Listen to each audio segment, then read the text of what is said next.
Good evening, everyone. Everyone is seated, that's great. I just wanted to thank you all for coming out to Curtin University on a night like tonight. It's unusual weather for Perth. I keep telling Connie this is not how things usually go in Perth. We're much more used to sunshine and the day we had yesterday than the day we're having today. So thank you very much for coming out in the wind and the rain. My name is Sonia Girdler and I'm a Professor of Occupational Therapy here at Curtin University, and I'm the Director of the Curtin Autism Research Group. Just to give you a quick background about the Curtin Autism Research Group, we're one of the largest research groups here at Curtin with over 100 members, and we aim to do research of relevance to the autism community, so research that can make a difference to the lives of people living with autism here in Perth. We really, really value your input. If you have questions or issues that you think are worthy of research, we really love to hear from the autistic community and people living with autism. So please do let us know your views and how we might be able to work with you in our research journey going forward. So before we commence proceedings, I need to do some quick housekeeping. In the event of emergency, please follow the direction of Curtin staff, that will be me, and we'll advise you to exit by the doors, either side of the front. I always feel like an airline hostess when I do this. Either side of the lecture theatre, and assemble on the grassed area closest to the car park over there. So if you did not find them coming in, the toilets are located just to the left out here, outside this door. Okay, so I'd like to start proceedings by acknowledging that we are meeting on the land of the Whadjuk people of the Noongar Nation and pay my respects to the elders past and present. Okay. This evening's lecture is entitled Children with Autism Spectrum Disorder at School, Inclusion, Integration and Improvement, and is presented by Professor Connie Kasari, who I'll introduce shortly. Tonight's presentation will focus on several studies of interventions aimed at helping children with autism become more socially included at school. While several of these research studies take place at school with the goal of having teaching staff implement these interventions, there will be some key highlights reflecting what parents can do to help their children, and we hope you will find the information valuable.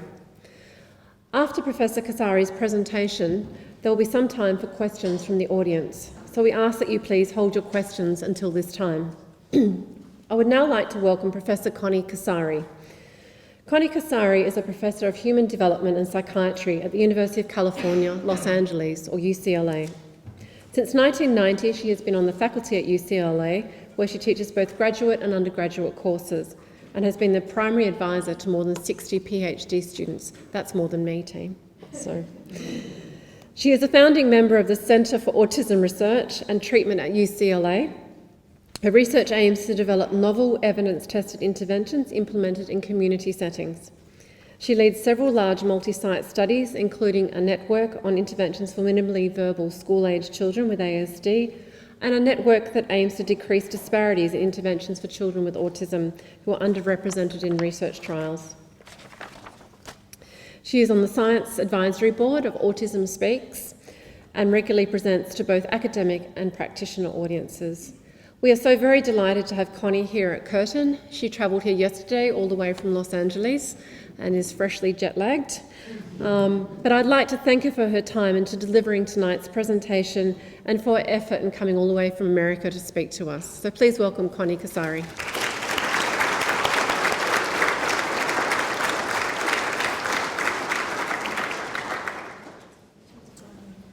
Okay, well, thank you so much. My first trip to Australia, and I come to Perth, of course, right? Very far away, but it's beautiful, so I'm really honored to be here. Okay, so we're going to talk about kids in school primarily. So I'll talk about the studies that I've done that are really around kids who are more verbal, a little bit on minimally verbal, but mostly verbal kids. So I like to know who I'm speaking to. So I imagine most of you are parents. How many of you are parents of children in early intervention? Oh, so quite a few. But that means up to 7, right? So are they closer to 7? Yeah? Okay. And then how many of you are parents of children who are adolescents or adults? Okay. So I have done a lot of different studies, not really any on adults. I've done some on adolescents, but what I'm going to really talk about today will be mostly primary school aged kids. But you can ask me questions about either early intervention or older interventions, and maybe things that I'm not talking about. So I probably shouldn't start off political, especially being an American. But I like this saying that Donald Rumsfeld, who was in the cabinet of George Bush, I believe, he said, there are known knowns. These are things that we know that we know. There are known unknowns. That is to say, there are things that we know that we don't know. But there are also things that are unknown unknowns. So these are things we don't even know that we don't know. And so I think the point here is that we, in doing work in the area of autism, and especially around interventions, that we need to stay open to things that we don't know, that we don't even know. But tonight I'll try to talk about some of the things that we do know, and some of the things that we know that we don't know. So I have 3 topics that I want to address. One is intervention targets. Another is thinking about personalizing interventions. So we talk a lot these days about personalized medicine, but we're moving towards more personalized interventions, and particularly in interventions in schools. And then I want to put it all together, hopefully, in some way at the end. So we focus a lot of our energies and a lot of our money on early interventions. And it's clearly important that we start early in childhood, if we can, because we want to launch development. But interventions don't stop there. And in fact, you can have early interventions even in school-aged or adulthood. So we want to intervene early when the problem or the difficulty first emerges. So we often will see kids with anxiety or other co-occurring problems like depression later when they're adolescents. So we want to catch that early. So early intervention doesn't necessarily mean young.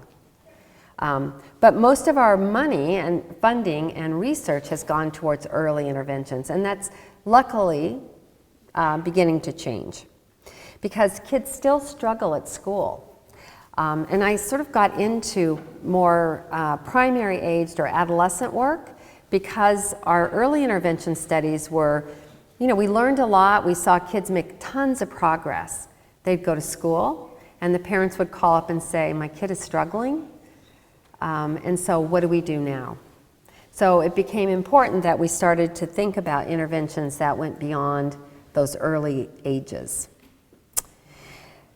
So a lot about what we know about school difficulties comes from what adults tell us. So I'm going to play a little video of a woman who came to me. Actually, she couldn't hang out with me too much because she told us we were way too social and it was overwhelming to her. But we interviewed her about her experiences with school because she was really interested in interventions that could change what happened at school for individuals with autism. So she got diagnosed with autism as an adult. And it came about because her younger brother got diagnosed. And her mother kept saying, you know, you were like this, you were worse than him. And so she finally got a diagnosis. But I'll let her talk to you. It's a little bit long, but she'll talk to you about her experiences. Getting information about Asperger's made it possible for me to function at a better level than I ever had. This kid can't just guess what you want.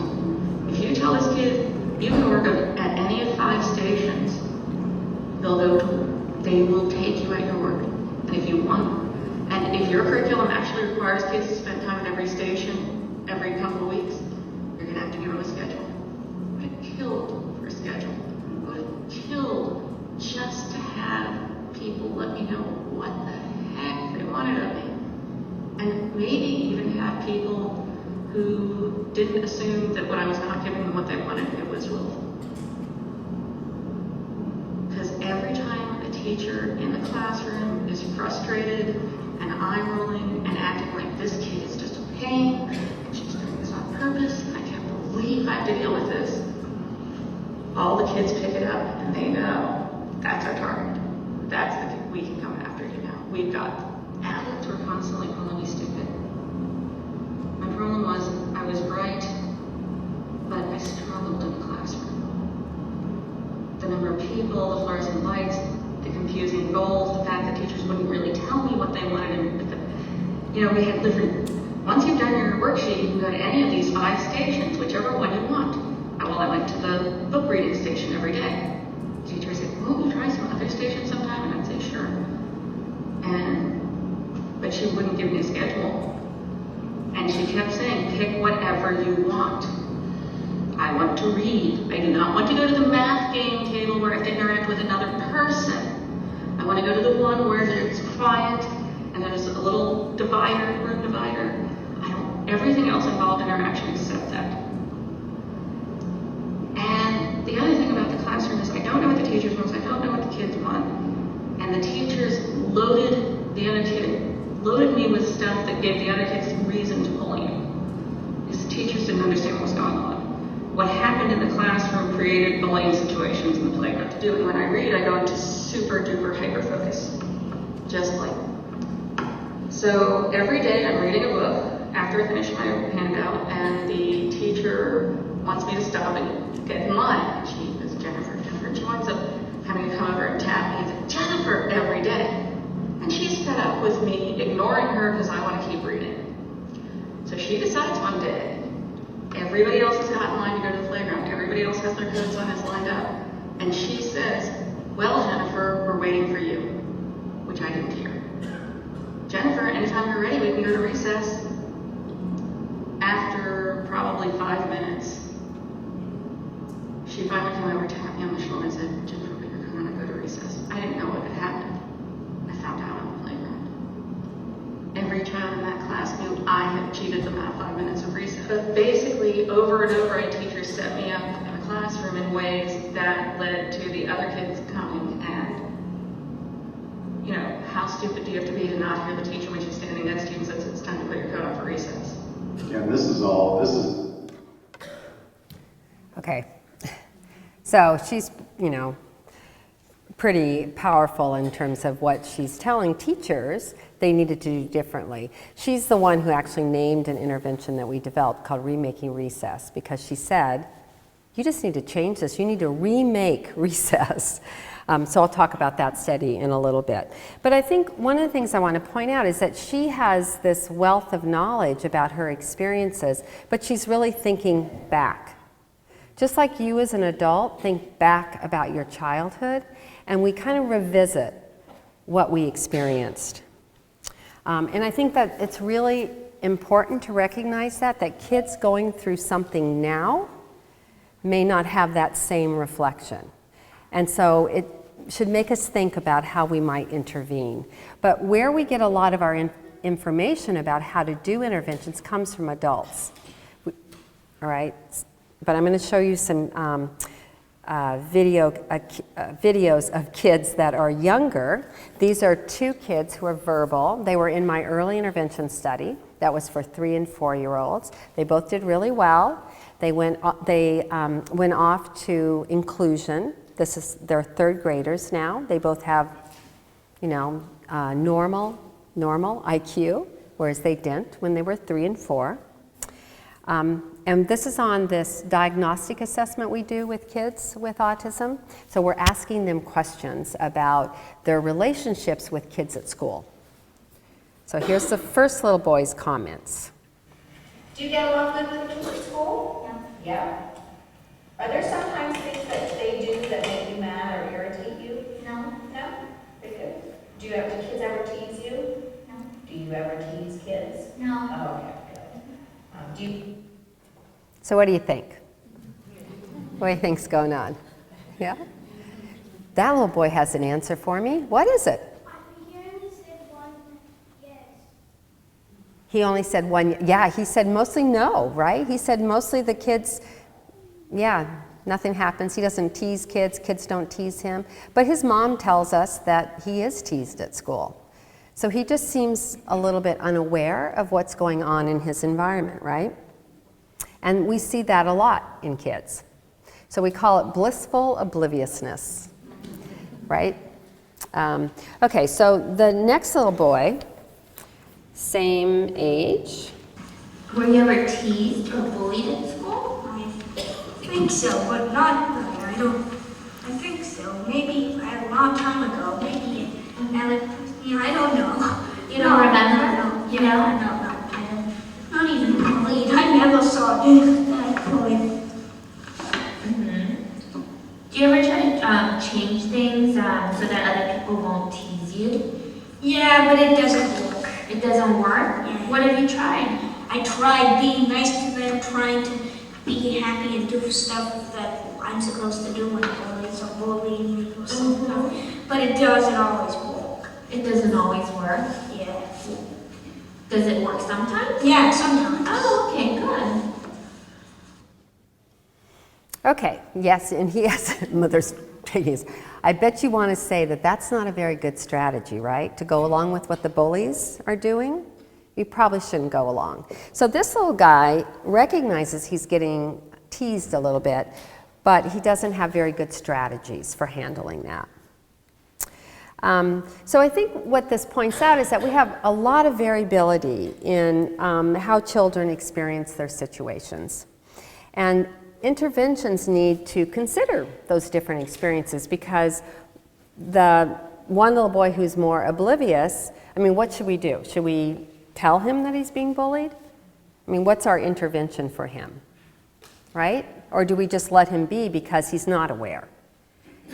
Whereas the other little boy doesn't have very good strategies, so we might have a better idea of what to do.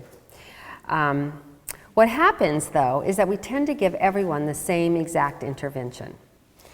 And it's really important that we think about them differently, and that we might actually ask kids. So we know that these kids have different viewpoints because we ask them.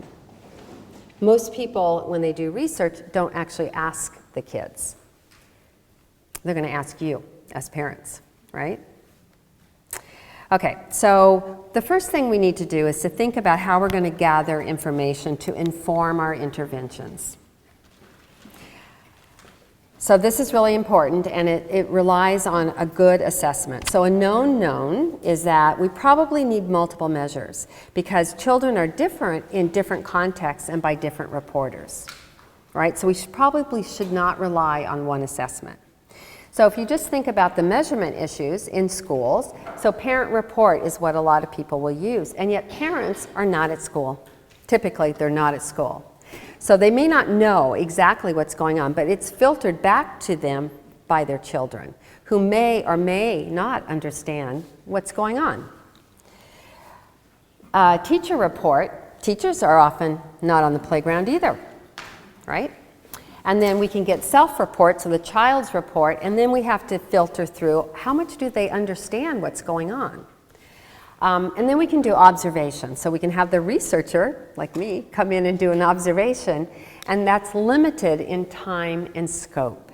So I may miss out on significant events. So we have a problem with just relying on one measure, and we probably need all of those measures, right? All right. So I'm going to go through some measures that we've used in schools. So we want to get those proximal measures from kids themselves, both the kid with autism and their peers in school. So we do something called a friendship survey. We give it, so I don't know if this is common, but in the United States we're moving much more towards inclusion for all kids with autism. So not as many separate classrooms as there used to be. So most kids are going into inclusion, and certainly kids who are verbal. So we do a friendship survey where we hand out this form and ask kids, like, who are your friends? Like, who's your best friend? Who are your top 3 friends? So we have them put a little star by their best friends, circle their 3 top friends.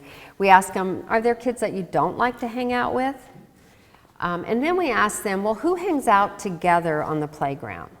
To remember to put boys and girls, and remember to put yourself in the group. So we don't give the kids a class list. We just have them recall in the class. So when you gather all of the kids' surveys, you have a pretty good idea of who hangs out with whom. So from this measure, it's a social network measure, we can find out the peer connections in the class, who's popular in the class, reciprocity. If I name Sonia as my good friend, does Sonia name me as her friend? Out degrees, which is how many kids the child with autism will nominate as a friend, and then in degrees, how many other kids nominate the child with autism as a friend. So we get a lot of information just from that little simple survey. And we can draw a map. And so this map tells us who's connected to whom. And on this map, we have 2 kids at the bottom who are isolated, meaning that they were not consistently nominated to a group by the kids in the class. Nicholas and Nolan, neither of whom have autism. I have no idea if they have something else, but they're clearly not connected well in the class. We have Sam in red, who is a child with autism. And Sam is connected to one other girl, Ella. And then we have other groupings of kids. And the numbers tell us how salient the group is, how connected the kids are. And then the numbers with parentheses tell us how many kids nominated them to that group. So this is a class, a small class. And this map is telling us who is connected. We can also then take those data and turn them into a bar graph. So I've done this now, this kind of measure with hundreds, I think about 500 kids with autism and thousands of typical kids in inclusion classrooms over the last, 15 years or so. And we have really consistent findings. So very few of the kids are isolated. So the lighter bars are the kids with autism, and they're matched to kids in the same class, a typical kid, randomly matched. So consistently, we have more kids that are isolated than the typical kids, but not that many. All right? Some of our kids are popular. Not as many as the typical kids, but some of the kids, up to 20% in some studies.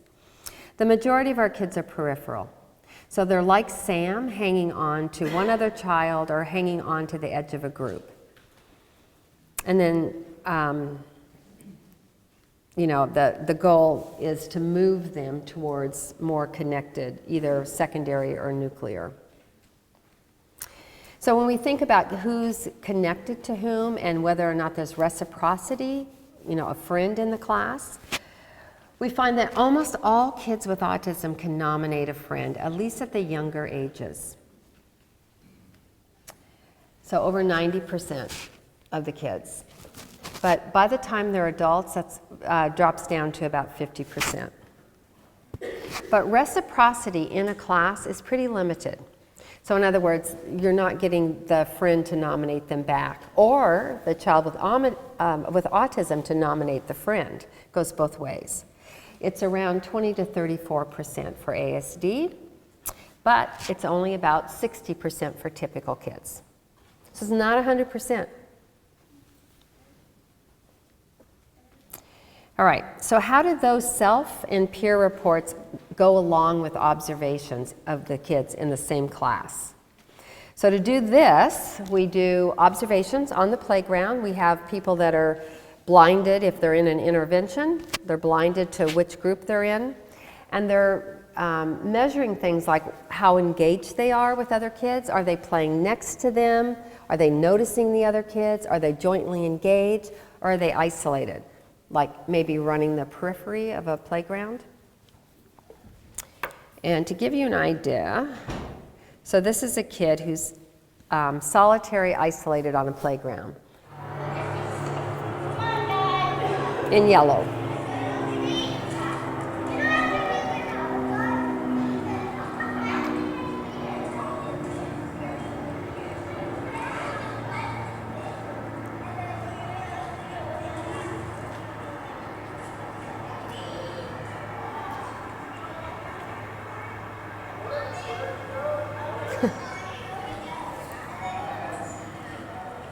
Follow the stick. right? So he's got his stick and he's just coming in and going out of the picture. And the goal, of course, is to get him more jointly engaged. So here he is in a joint engaged state.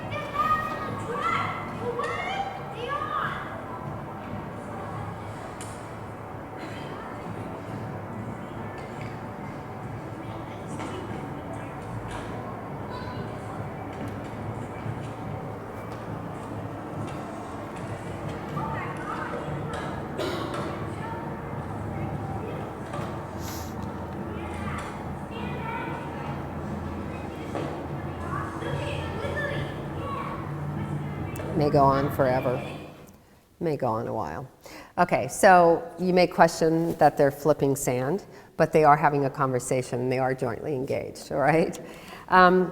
So kids at school, when we do these observations, spend about 1/3 of their time jointly engaged, and 2/3 of their time is either unengaged or in parallel aware in general. But we know that kids who are more jointly engaged with each other actually have more initiations and responses to peers. So our goal is to take them from those isolated, parallel kind of states into a more jointly engaged state. So let's talk about some intervention examples. All right, so a known then is that kids with autism have social difficulties at school. But a known unknown is how best to intervene and to really personalize that for the best outcome, given the heterogeneity that we have. So what are the most common interventions at school? This could be a real US thing, I don't know. But in the US, the most common ones are using a paraprofessional aide, like a shadow teacher, with the child to go with them in inclusion. Is that common here? Yeah? Okay. And the other one is to use peers in the classroom, kind of a buddy system. Particularly in elementary school, we found that mentor coaches was a better approach with high school kids. We did a study, I can talk about that. It's a little different from primary. But these are the two most common approaches.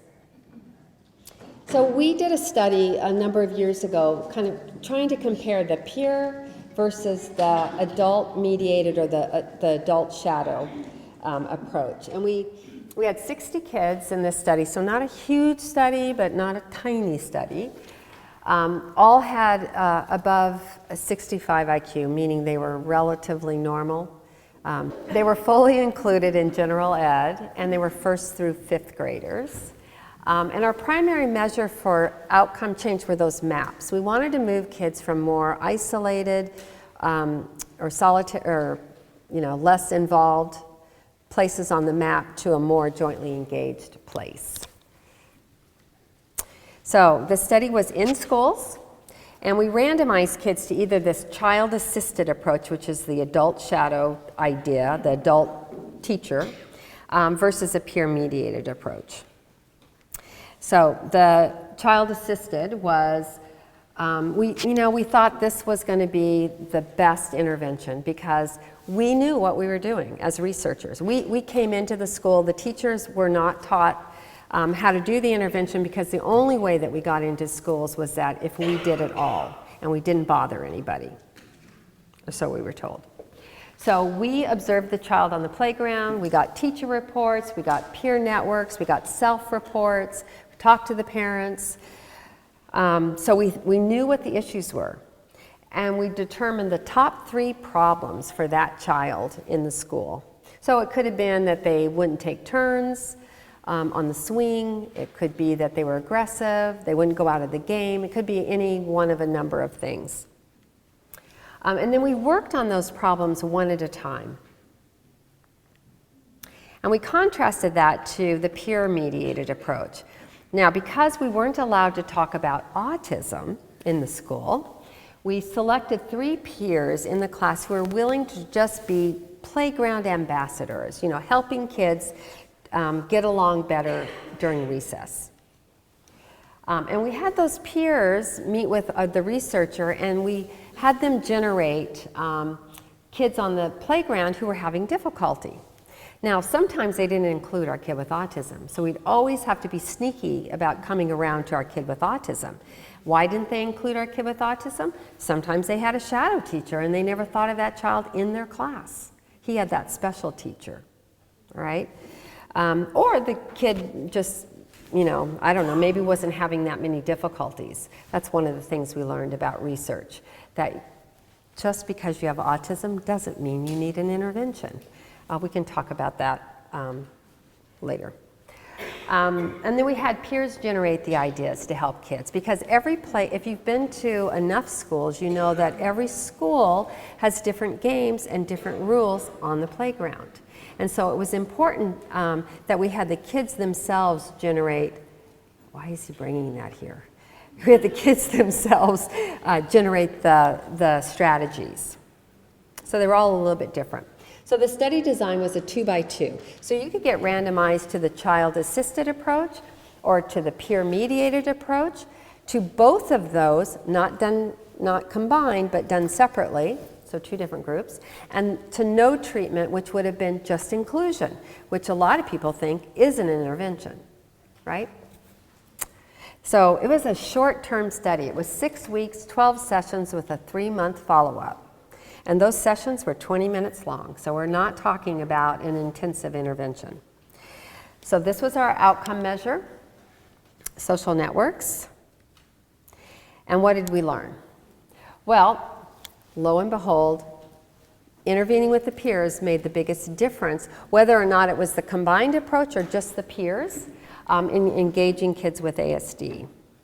So to illustrate, the time 1 is baseline, time 2 is 6 weeks later, and so the top line are anytime peers are involved, and the bottom line, inclusion and the teacher, the child-assisted approach.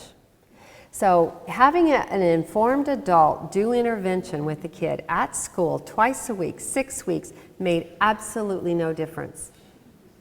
The same as inclusion, as if we'd done nothing. Shocking for me.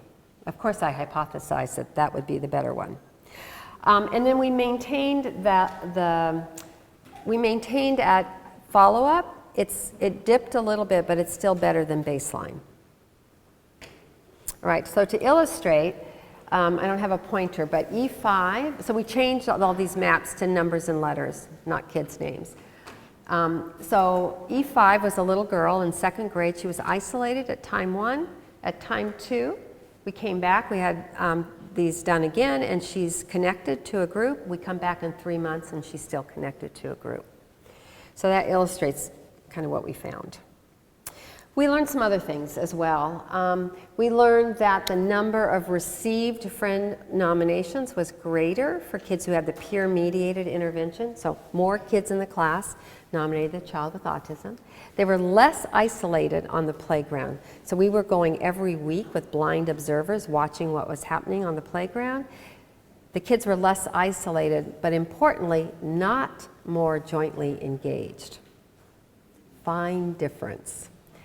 All right, and the teachers rated their social skills as better in the classroom if they had the peer-mediated intervention, and they didn't even know which group the kids were in. All right, but there were issues. We have 2 issues with this study. One is that there's always concerns of sometimes teachers and sometimes parents of students, and then we have an issue of generalization across contexts. So let me talk about these. So one issue that comes up and that we hear a lot is that inclusion is going to have this negative effect on the other classmates. Have you heard that? Yeah. So the argument is that the time that it takes the teacher to help the child with autism is going to take time away from the other children in the class. Or that the other children in the class will not be interested in playing with the child with ASD, especially if the child with ASD has some unusual behaviors. Have you heard this before? Yeah. So a common solution then is to assign that child a one-on-one aide or a shadow teacher. That is probably the most restrictive intervention or placement that or situation you can put your child into. kind of takes them out of the mainstream. It targets them. All the kids know that that child has that teacher. The only time that we like to assign an aid to a child in a classroom is when they have aggression or elopement issues. So there are times when they need an aid on them, but a lot of times they don't need that person. Okay, not a one-on-one. They need maybe extra help in the classroom sometimes, but not stuck to them. And actually the main problem is that the teacher attitude has more to do with the teacher than it has to do with the child. So we looked at the kids that were in that peer-mediated study, and we wanted to know what happened to our peer mentors. Who are they? What happened to their behavior or their reputation over time? And we found that the kids that are nominated for being peer mentors are often, more socially able kids. They tend to be more popular, but let's see, what did I say here? Their changes over the course of the intervention only increased in terms of social popularity, didn't decrease. So we did a study of, we had 107 typically developing peer models, and we compared those kids to the kids that were not peer models. Right, so before I said that the kids were more popular, and they stayed at the same level or became more popular at the end of the study. So it's a published study. So there's absolutely no negative effect on the peer models or the peer buddies. All right. So what can we take away from this study? First, that peers who benefit or befriend a child with autism have special benefits to that involvement. They tend to be highly connected, more popular. That popularity remains stable. But it's really important to gauge that interest in peer buddies. So we tend to not use the same peer buddy year after year after year. We tend not to put kids with autism with the same peers year after year after year, so to mix it up a little bit. And you want to just make sure it's not a burden on either child, actually. Another limit to that first study was we didn't generalize from if a kid had a reciprocal friend in the classroom,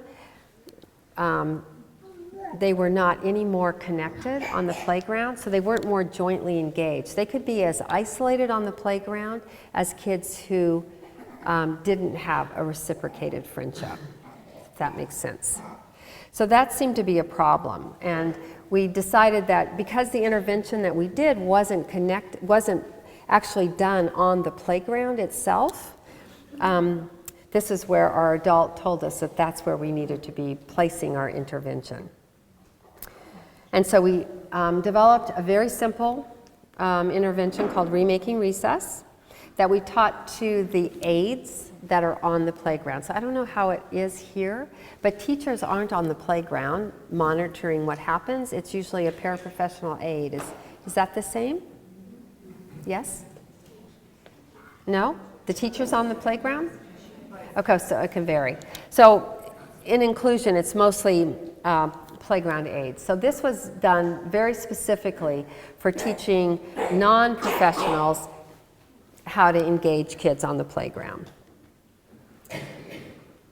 So, for example, it has to be really simple. So one issue for why kids who have a reciprocated friend might not end up on the playground with their friend is that once you go out onto a playground, it's this booming, buzzing, crazy place, actually. Have you been on recesses? Yeah, it's really crazy. And so the child may just lose their friend in that process of moving from, transitioning from classroom to the playground. So teaching the staff very simple strategies for connecting kids, leaving the classroom and going to the playground is one strategy. So I have a couple, let's see, I'll do one video. You may go, and I want you to have a conversation all the way about anything you want. I want you two to have a conversation. This is the door to do. This is the door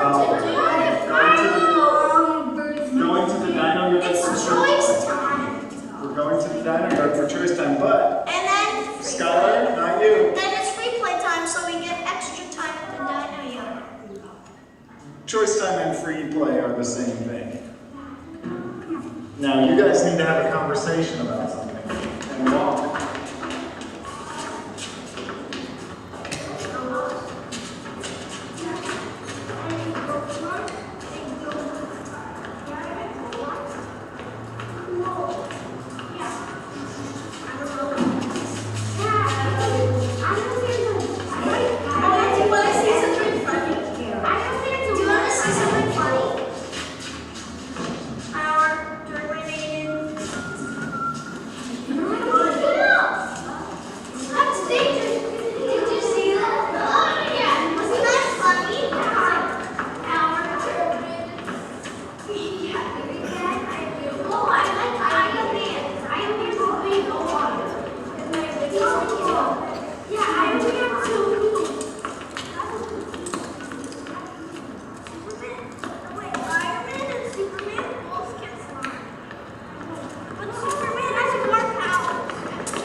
Right, so they end up on the playground together, right? So that's the goal. Very simple strategy.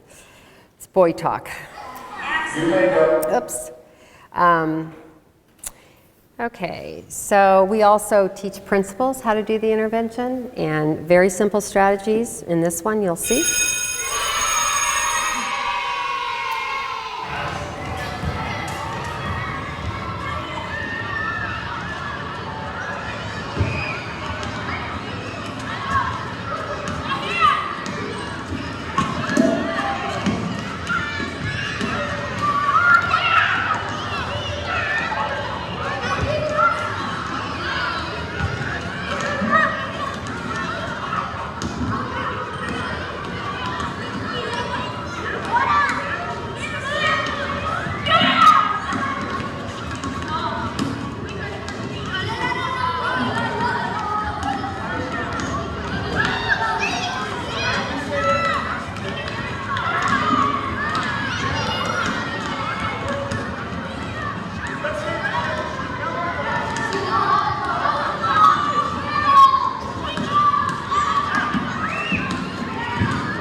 Yeah, so that's a playground for real, right? Noisy, yeah.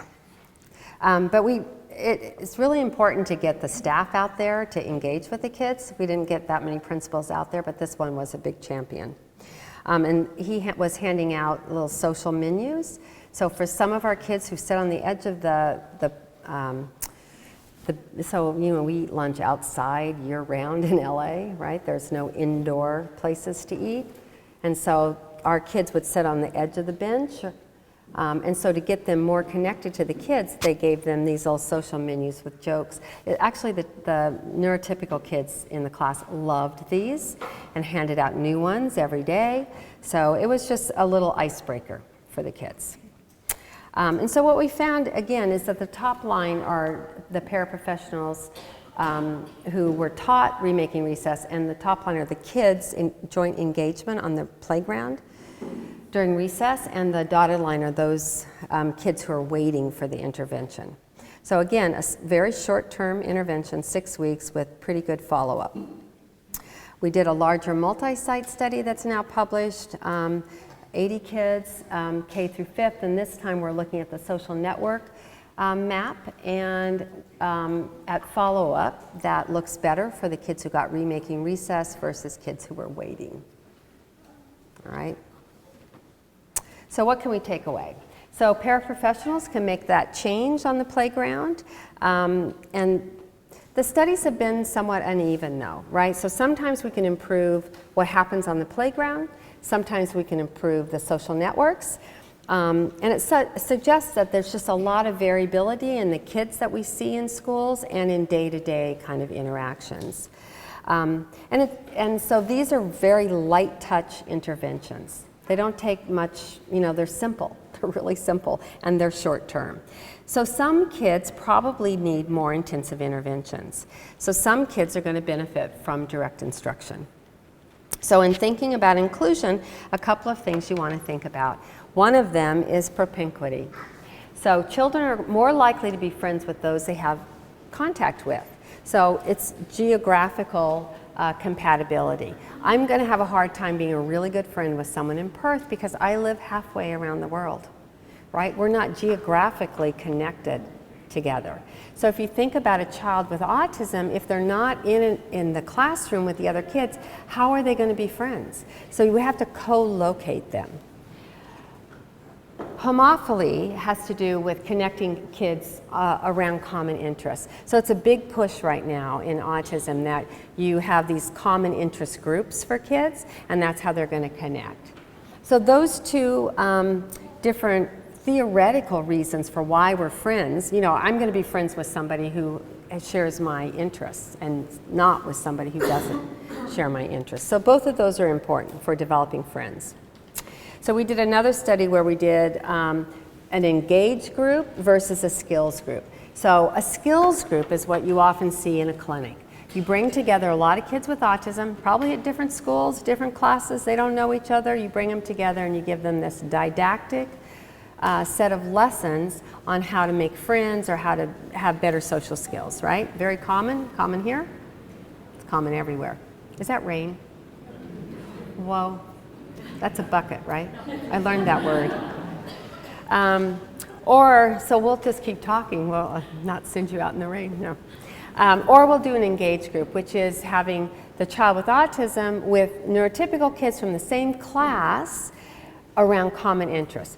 So in the engaged group, I've got homophily, I've got propinquity, right? Co-located, common interests. With the skills group at school, we gathered together a lot of kids with autism, different classes, were not in the same class, not even on the playground at the same time, and we gave them this kind of lunch bunch, here are these skills we're going to work through on improving your social behavior. What do we think is going to be better for an outcome on either playground or a social network?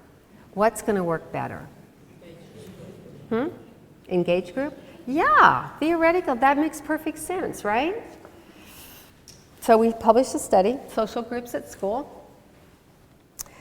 It was 37 kids, K through 5th grade, 120 classrooms, and we're contrasting kind of peer group and the approach that we used.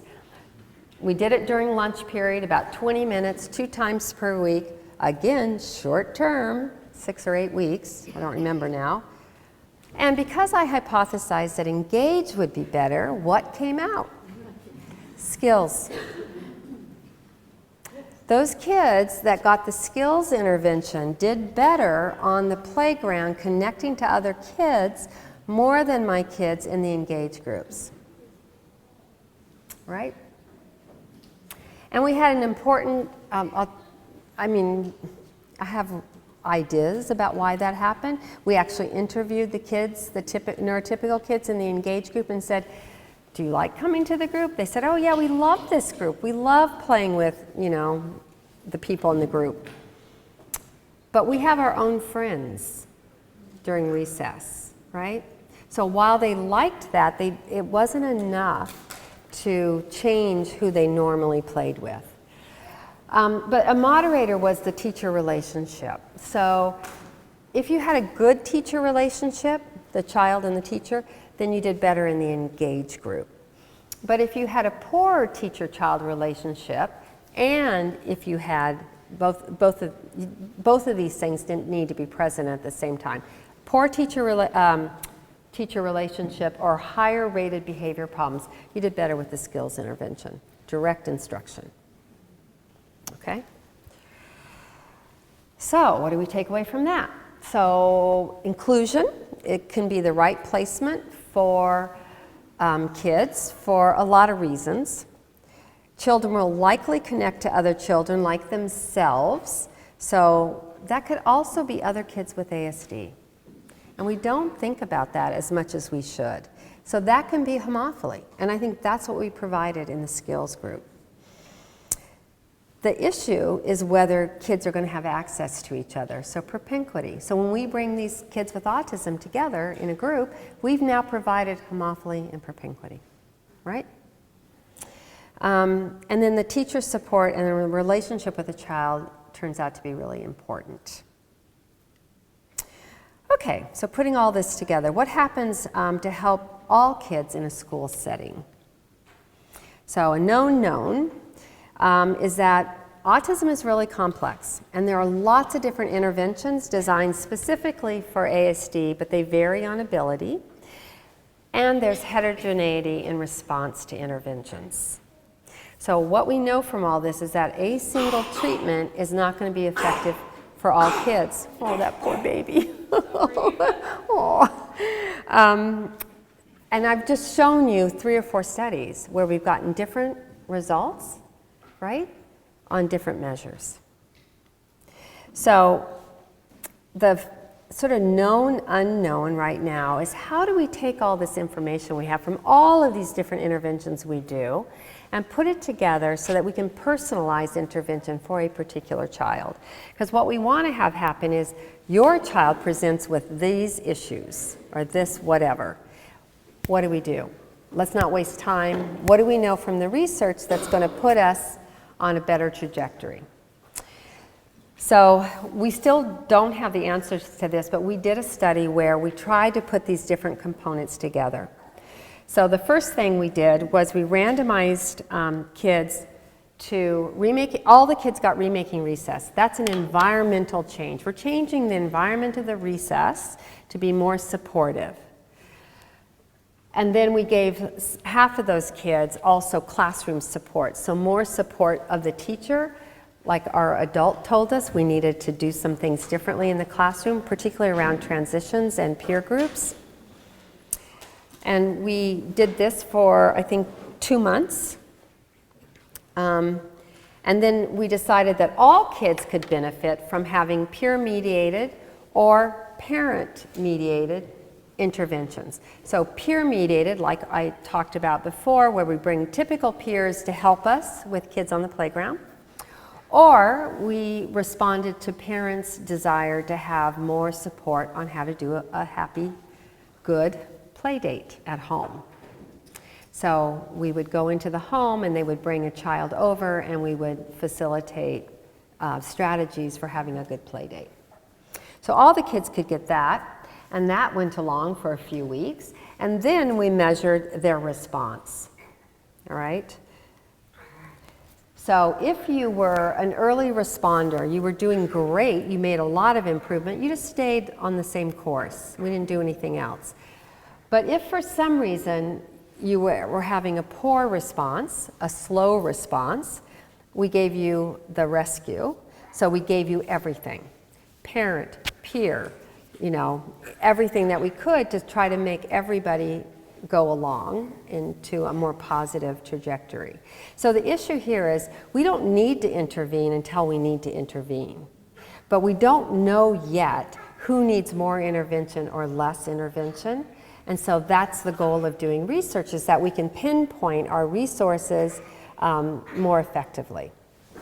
And not really burden the child with more intervention if they don't need it, but definitely giving them intervention if they do need it.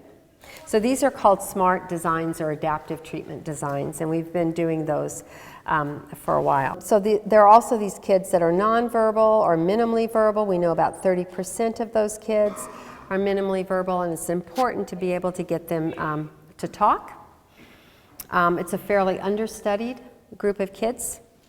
And so we did a study. I'm going to zip through this. There's one point I want to make, which is that to try to get kids to talk after the age of 5, there's a controversy as to whether or not we should give them a tablet, an augmentative device, or not. And so we did a study where we tried to think about that sequence of treatments for a child. So do you start off until a child hasn't performed and then you give them an augmentative device? Or do we start right from the beginning giving them an augmentative device to try to help them talk more? So we did a study. Again, you can read about it if you want. These were 5 to 8-year-old kids. They had fewer than 20 functional words. We gave them, well, you can see they had already had 2 years of early intervention. And we gave them a new intervention with or without a tablet that had augmentation, so that if you press the button, it says something.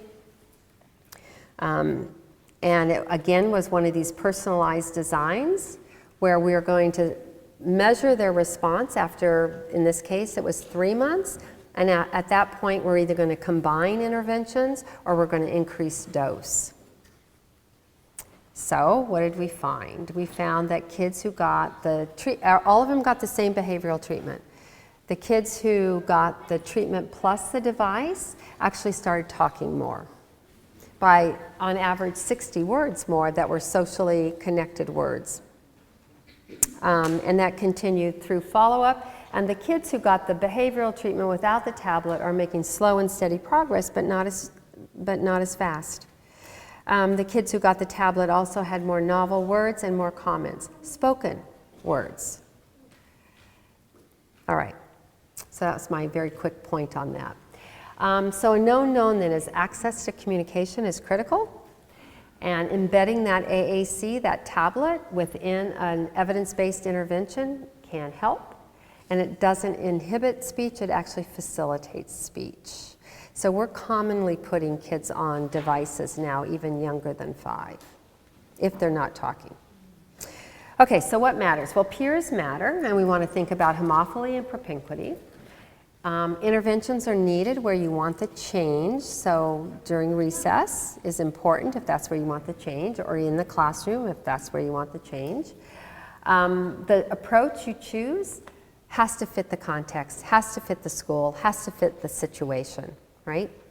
And there's not a single effective intervention. There's just not. So in one context you might do one thing, in another context you might do something else. And we need to think about who the child is and try to personalize it, whether they're verbal or nonverbal, and so on. And then you guys are actually critical to the child's success because you're the one person who goes through all of the different phases, all of the different contexts with your child. But you need to consider other people that have important information for you, like the teacher, or like, your therapist, anyone else to get that information. And of course from the child. One thing about autism, the kids don't often filter, so they'll tell you things that other adolescents, for example, will never tell you. So in some cases you're lucky that way, so you have more information than a lot of parents. So a known is that we need multiple assessments, interventions in context. Known unknown, while we know we need sequential interventions, we don't know exactly which sequence yet. And an unknown is lots of things, right? So you want to keep an open mind and sort of think outside the box, I think, for nearly all kids. All right, that's it.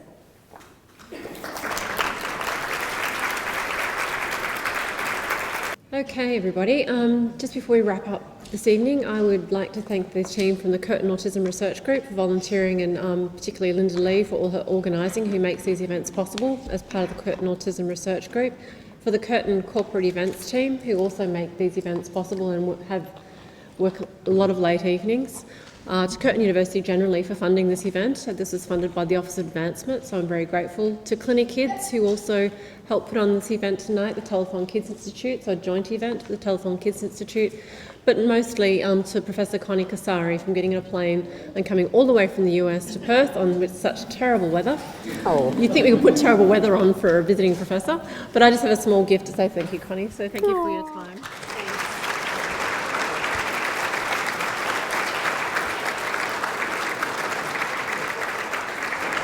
And just in closing, we've recorded tonight's lecture, so if you would like to re-watch it, it will be posted on the Curtin Autism Research Group website. So if you have friends or people who might be interested, or teachers who may like to watch tonight's lecture, feel free to direct them to our website. We'll try and have it up there in the next week or so. So really, thank you very much for coming, and we look forward to having more events. Thank you.